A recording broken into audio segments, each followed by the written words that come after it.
Come tutti gli apostoli, Giacomo portava un tesoro inestimabile in un vaso di Creta, portava la dedizione totale a Dio e tutto quello che aveva imparato da Gesù nella fragilità del suo essere, espressa poi con il martirio.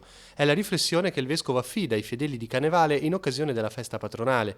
Dedizione e fragilità, sottolinea dunque Monsignor Tanasini, due atteggiamenti che si legano al Vangelo del giorno, dove Gesù mette in guardia dalla cupidigia, la fragilità di spendersi e angosciarsi per i beni terreni, spesso fonte di gelosie, litigi e diatribe, distoglie dall'arricchirsi davanti a Dio. Paolo ci ha chiesto di guardare le cose di lassù se siamo risorti con Cristo.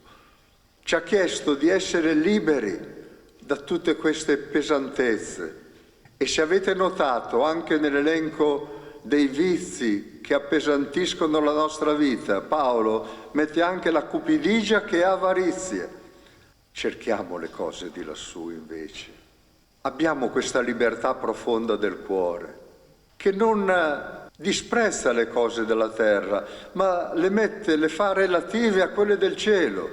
Per Canevale, tra le più piccole parrocchie della Val Fontana Buona, è stata l'occasione per stringersi attorno a Don Marco Gattorna, dopo 7 anni prossimo al suo nuovo incarico di parroco a Cicagna. Dico grazie alle persone che in tanti modi mi hanno aiutato, hanno collaborato con me, mi hanno corretto, mi hanno aiutato a capire, perché sento che il pastore che è parroco, ma innanzitutto deve guardare a Gesù e deve aiutare le persone a guardare a Lui. Quindi credo che certamente c'è un legame affettivo che non si cancella, poi tutto sommato rimango ancora in valle, ecco, in questa nomina poi a parroco di Cicagna rimaniamo vicini, però la cosa bella è che insieme camminiamo tutti verso Gesù, non attiriamo a noi stessi ma attiriamo a Lui.